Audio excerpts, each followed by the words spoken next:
Arrancamos una nueva edición de Café Financiero con toda la información necesaria para manejar mejor tu dinero. Hoy tenemos mucha información para todos aquellos que están evaluando qué hacer con sus ahorros. Te vamos a contar cuáles son los bancos que cerraron el mes de marzo con las mejores tasas de interés por un plazo fijo. Vamos también a repasar las mejores alternativas de inversión para el actual contexto económico. Y en el último bloque vamos a dialogar con el especialista Luis Palma Cané sobre la compleja situación de Brasil, el principal socio comercial de la Argentina, que ha dado un nuevo giro en estos últimos días. Quédate con nosotros. Tras la siguiente pausa vamos a regresar con todos estos temas y vamos a responder a todas tus consultas. Bueno, ya estamos aquí con la presencia de Santiago Chelala. También está con nosotros Yamila Escala y, al igual que el miércoles, nos acompaña Cristian Buteler para brindar recomendaciones de inversión a todas aquellas personas que están analizando de qué hacer con sus ahorros. ¿Cómo andan? Muy bien, ¿cómo les va? Gracias por estar aquí. No, gracias a vos. Bueno, vamos a comenzar con la información que tenemos para hoy y mucho se habló en estos últimos días del ingreso de esta empresa Uber, esta empresa de servicios de transporte online que ha despertado una reacción encendida de los taxistas de la ciudad de Buenos Aires. Yami, ¿los argumentos que presentan los taxistas son justificados? Ay, qué pregunta. A ver, se fue Obama y nos dejó Uber. ¿Y por qué lo digo? Porque hay un ex asesor de Obama que está muy vinculado a esta empresa, que no es una empresita, sino una multinacional que está presente en 400 ciudades alrededor de todo el mundo, incluyendo ciudades como Lima o Río de Janeiro, y que despertó polémica no solo en los taxistas, Alejandro, sino en toda la sociedad. Y no les digo lo que estuvimos discutiendo sobre este tema antes de venir al aire. Bueno, que la población está de acuerdo. No, a ver, hay opiniones encontradas. ¿No? Desde ya que cada cual cuida su quintita, ¿sí? Eso no es novedad, pero el tema es el siguiente, y yo quiero, más allá de ya todo lo que se habló, esto. La exigencia a los más de 8.000 conductores que ya se presentaron, que ya se inscribieron por internet, tienen que ver con lo siguiente: obliga del seguro, licencia de conducir, DNI, antecedentes penales y cédula del auto.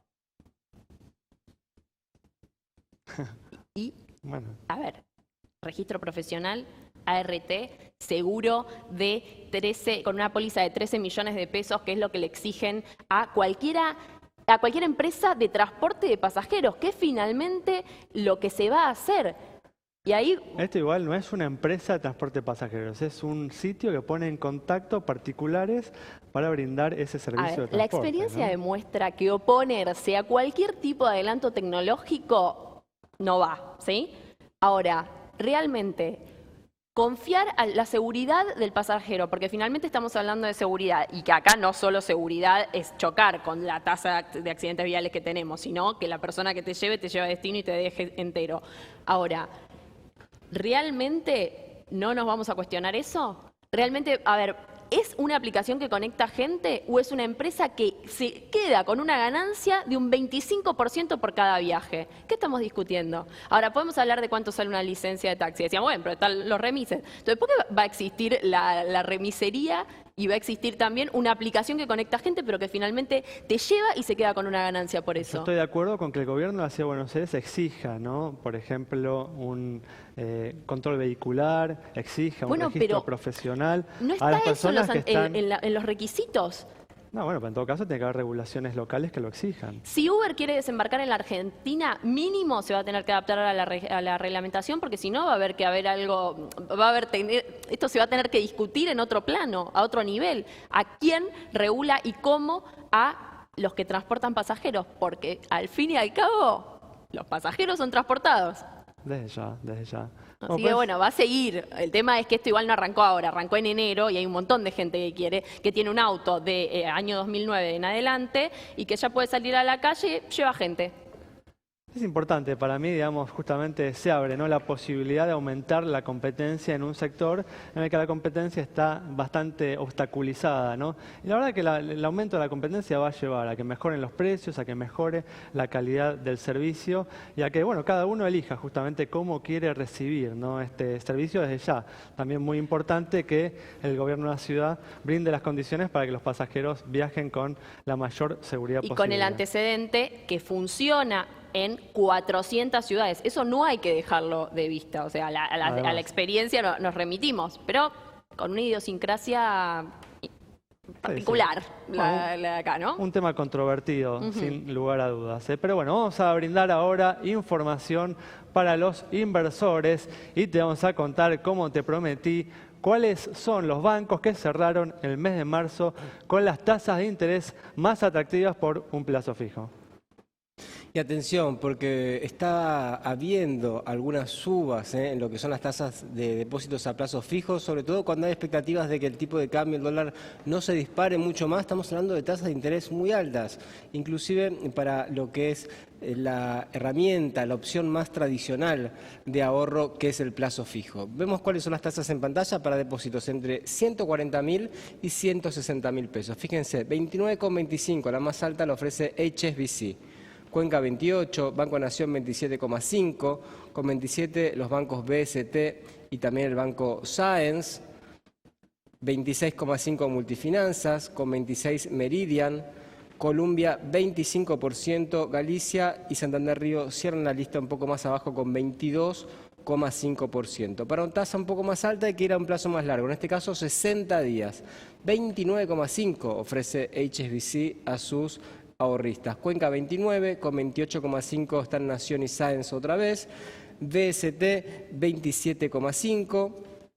27,25 Multifinanzas, Meridian 27, Columbia 26 y cierra la lista nuevamente Galicia y Santander Río con 23%.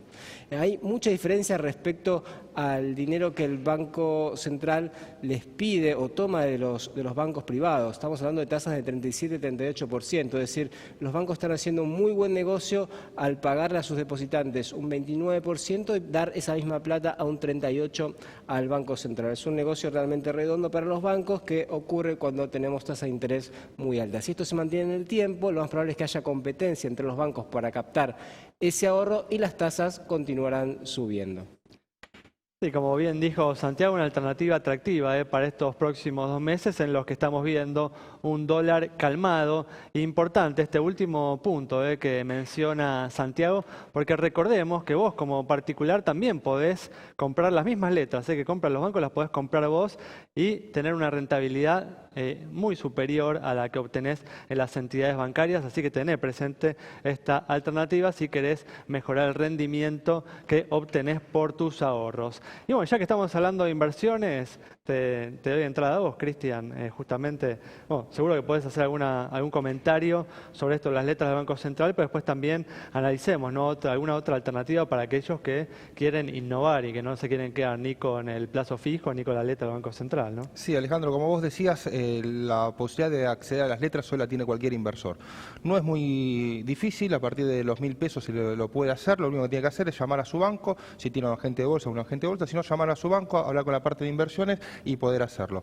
Obtiene, como decía Santiago, un 38% en un plazo de 35 días y, como mostró Santiago, es una diferencia más que importante que la puede aprovechar el propio inversor.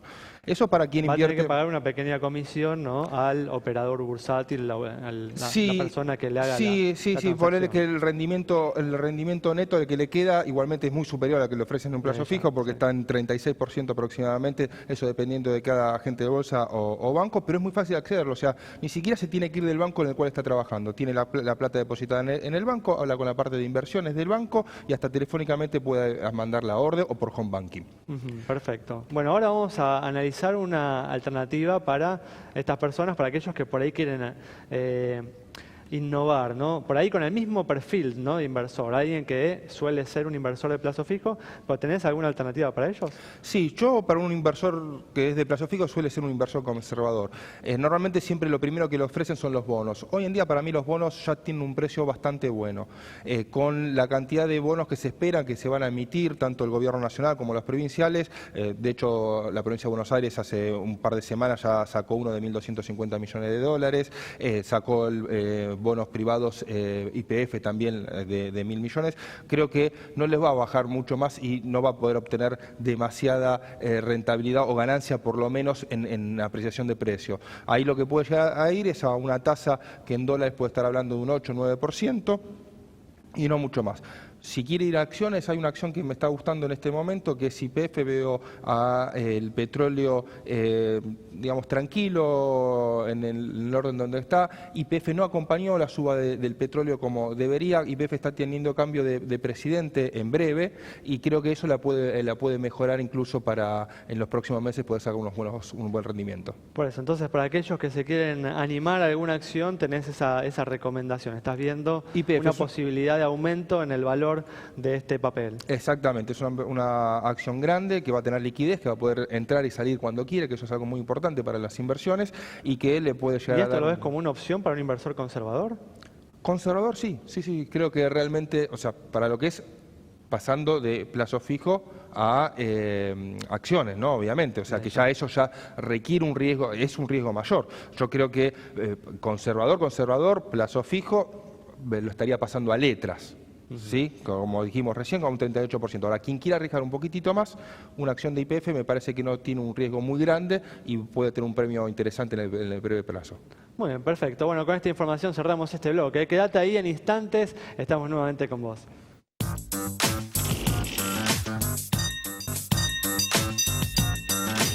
Bueno, ya estamos de regreso y vamos a comenzar a responder a todas tus consultas. Tenemos, por ejemplo, la de Gustavo sobre el estado de Montemar Compañía Financiera.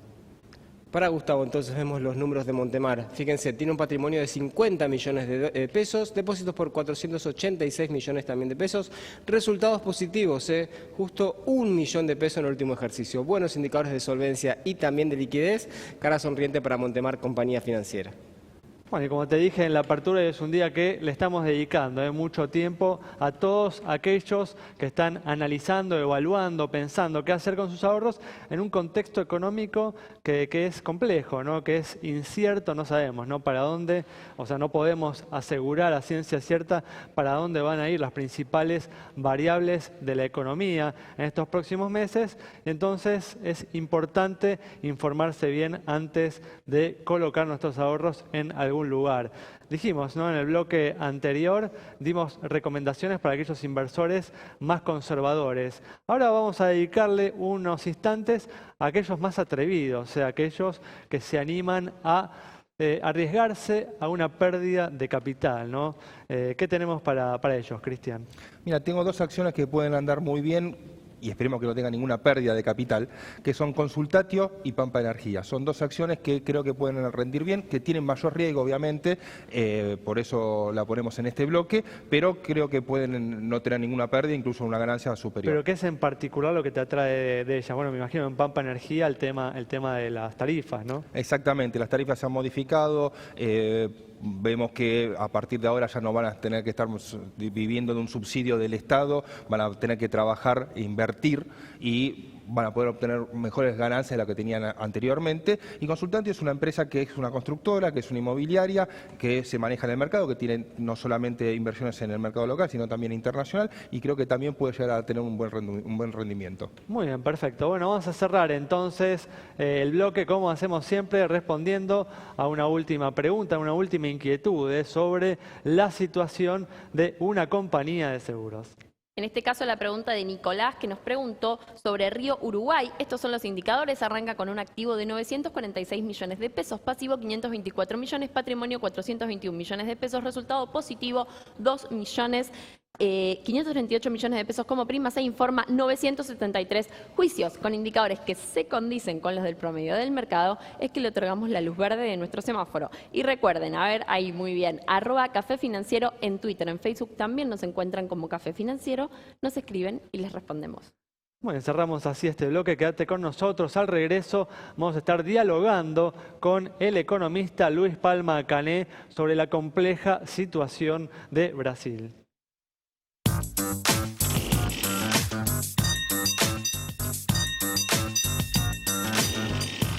Bueno, ya estamos aquí con la presencia del economista Luis Palma Cané para analizar la compleja situación de Brasil que dio un giro esta semana. ¿Qué tal? ¿Cómo andas, Luis? ¿Qué tal? ¿Cómo están? Gracias por venir. Por favor, un gusto. Bueno, y como hemos analizado también el miércoles, esta semana, el PMDB, el partido, el principal socio del Partido de los Trabajadores, del partido, de la coalición gobernante hoy en Brasil, se alejó de esta coalición como consecuencia del escándalo de corrupción que sacude al país y dejó a la presidenta en una situación realmente comprometida, ¿no? Al borde justamente del juicio político. ¿Cómo ves, Luis, que se puede desarrollar esta situación en los próximos días? Como vos bien dijiste, la situación ya está llegando a sus fines, ¿no? Porque si de algo se podía agarrar Dilma hasta ahora era su coalición, sobre todo es una coalición de varios partidos, pero fundamentalmente con el Partido del Movimiento Democrático Brasileño, que la abandonó, su vicepresidente del PMDB y está operando para quedarse él con la presidencia. Y yo creo que el escenario más probable hoy, o sea, es que ya hay una comisión específica de diputados para evaluar si merece o no juicio político, que se descarta que sí. Eso después se va a votar a diputados, que por 2/3 decide si se hace el impeachment o no, y finalmente va al Senado. Tiene un antecedente también en Brasil, ¿no? El de Collor de Mello. Claro, Collor renunció. Ah. Ante el proceso renunció. Porque el problema que vos tenés es que si Dilma no renuncia, todo este proceso lleva por lo menos 180 días con un presidente provisional, porque una vez que la Cámara de Diputados aprobara el juicio, ella tiene que pedir, bueno, se la separa del cargo, aunque sea transitorio, y asume el vicepresidente. Con lo cual se generaría una incertidumbre muy grande de la situación política, y todos sabemos que la incertidumbre es el enemigo número uno de los mercados. Por lo tanto, uno podría decir que lo mejor, mirá que te voy a decir, desde mi punto de vista, lo mejor que le puede pasar a Brasil es que Dilma renuncie y termine con esta incertidumbre, porque Dilma políticamente está acabada.